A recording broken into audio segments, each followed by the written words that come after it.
Never in your life should you ride this roller coaster all day, although we did about a year ago, and I will not be riding it ever again. I've never felt shoulder pain like it. Alton Towers have continued building their brand new attractions, one of which has now gone vertical, and Hyperia at Thorpe Park reopens to the public. Although you've probably heard that news already because it's everywhere. Whether you heard about it or not, all that and more has happened this past week in theme parks.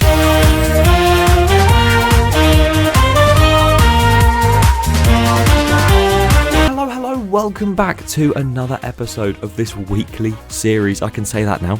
We're 3 weeks in, but this one is going to be slightly different due to the fact that literally, as I said in the intro, one of these technically happened a year ago. Should be called this past year in theme parks now, but I'm using this as an anniversary because today is exactly 1 year ago that we did that challenge. If you do go on to enjoy this video and you want to see more in the future, then please be sure to subscribe to the channel. We've hit 70,000 subscribers now. Woohoo! That is just insane. So thank you so much for all the support. And from there, I guess, as mad as this is to say, the journey to 80,000 begins. So if you want to help towards that goal, subscribe. It would be greatly appreciated. So then, what is there to cover that is new that happened in the past week? Not a lot. If you didn't see, Hyperia at Thorpe Park reopened to the public after a long period of downtime. Almost 3 weeks that was down. At least we beat Top Thrill 2 to reopening. Have that seen a point? But the ride reopened on the 12th of June and it was running very, very well all day. And by that I don't mean the rattle or the roughness that I spoke about in my previous video. More so the fact that it didn't break down once on reopening day. Although a drone was flying above, so they had to stop it for a bit. But that's not the ride's fault. And as of today, it is open still. So it's been running for 3 public days now. Now I've said that it's going to close for the rest of its life. But it is amazing to have that ride back. And considering it's just levels above everything else at Thorpe Park, I don't know what I'm going to do with myself when I go to that park now. Just going to sit on Hyperia all day. Although that would be a lot more comfortable and a lot better than what we did last year. But if you want to go and see my review on that day, at the end of the video, top right. But as much as they have opened a newish ride at Thorpe Park, a brand new one is going to be opening at Alton Towers for Scarefest. As you may know if you've been watching my videos for some time, they did put planning permission in to build a brand new scare maze right next to the Curse at Alton Manor. There is another one being built as well next to Dark Forest in the sort of foresty bit, funnily enough, and that's replacing Darkest Depths, and they are hard at work on that already. But the one near Curse at Alton Manor, in my last video, it was just a concrete footer, just flat concrete. So interesting. But now the containers for that scare maze have finally gone in. You can see on screen right now those photos of the containers, and they do look a bit strange. I do hope there's a bit of theming around them. But it's good to see that the construction of these Scarefest mazes is already underway, and it's not even the middle of June yet. That's pretty crazy. I'm excited for hopefully a very well themed maze, themed to Emily Alton or the Phalanx. Either or, I'd be happy. But that is very, very cool. And guess what else was insanely cool that happened? The channel managed to hit 70,000 subscribers. I know I mentioned it at the start, but I wanted to take a bit of time to just say a massive thank you. I genuinely remember like loading up YouTube and seeing that it said 70k subscribers, and I was just a bit like, is that a real web page? It just didn't feel real at all. I remember hitting 100 subscribers and not thinking that was real. Like I was like, oh, this is insane. And even 1,000 as well, 10,000. 70,000 now? What is happening? It is absolutely insane. So I just wanted to say a massive thank you because I am so grateful for all the support. And to celebrate this, as much as it wasn't scheduled for a celebration of 70,000 subscribers, I'm going to be going live on Saturday, tomorrow, if you're seeing this on the Friday, at 7 PM Great British Summer Time. So stay tuned for that because it's going to be a long live stream and we're going to be playing multiple games and just doing random stuff. So that'll be fun. And you know what wasn't fun when we did it?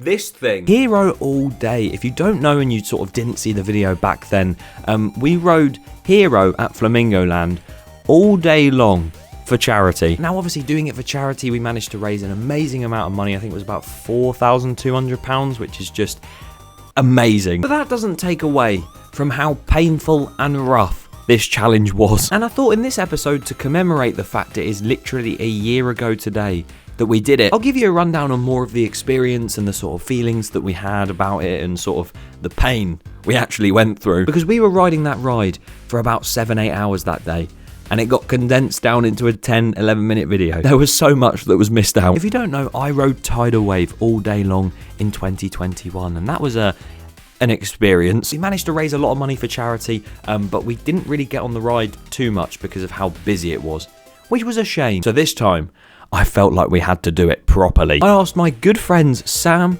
Tom, and Marcus, all of them, whether they would like to join me in riding Hero at Flamingo Land all day long. Now, Marcus, Sam, and myself had all done it before.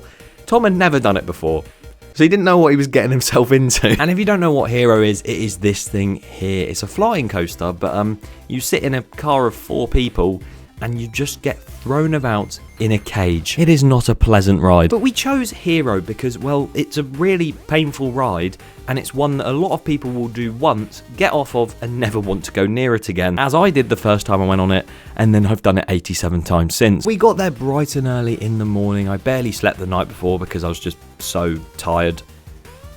How does that make sense? I remember being in the car with Sam and Tom and just like all of us saying, we are so nervous for this. We didn't know how many rides we were going to get. We didn't know whether it was going to be, I don't know, a washout. It might rain all day. That's the new challenge, rain all day. The weather's participating in this one. We got to the park and Flamingo Land very kindly let us use an entire car to ourselves all day long, which was so helpful in completing this challenge. So again, Flamingo Land, thank you. Not thank you for building Hero though. And this is probably one of the things you could see in the video, was after that first ride and during it, how much we regretted our decision already. And it was really weird because basically at the start of the day for the first 10 rides or so, me and Sam were pretty much like on our last legs. We were like, oh, how the hell are we going to do this? But Marcus and Tom seemed completely fine. But as the day went on, that sort of flipped around. So me and Sam felt a lot better and we were like, yeah, let's get as many rides in as we can. But Marcus and Tom, there are literally clips of them two refusing to get back in the car. And I really don't blame them. We just kept going and going and going. And I can tell you for a fact, all of us wouldn't have enjoyed it as much if it weren't for the company on ride and those supporting us off-ride. You probably saw it in the vlog, but a massive shout out again to Jordan, Emily and Lucy, who were off board and sort of giving us moral support and having a way better day than we were. But that helped so much, and so did just all of us being there on board together. And genuinely remembering that day and that sort of weekend where we spent the entire time at Flamingo Land just enjoying the summer weather and Hero as well. It was such a good vibe. We even had a cake at the end with 87 candles in it. Not 87 individual ones, but an 8 and a 7 to celebrate this momentous occasion. And now it's been a year since that amazing day. Time flies when you're not riding Hero anymore, but I loved it and I wanted to reminisce on it in this video because not only was the day amazing, but that video that I made was probably my favourite video I've ever released on this channel. So yeah, go and check that out if you haven't already. And who knows, maybe sometime soon or in the next year or so, there may be another all-day challenge. Subscribe, thanks.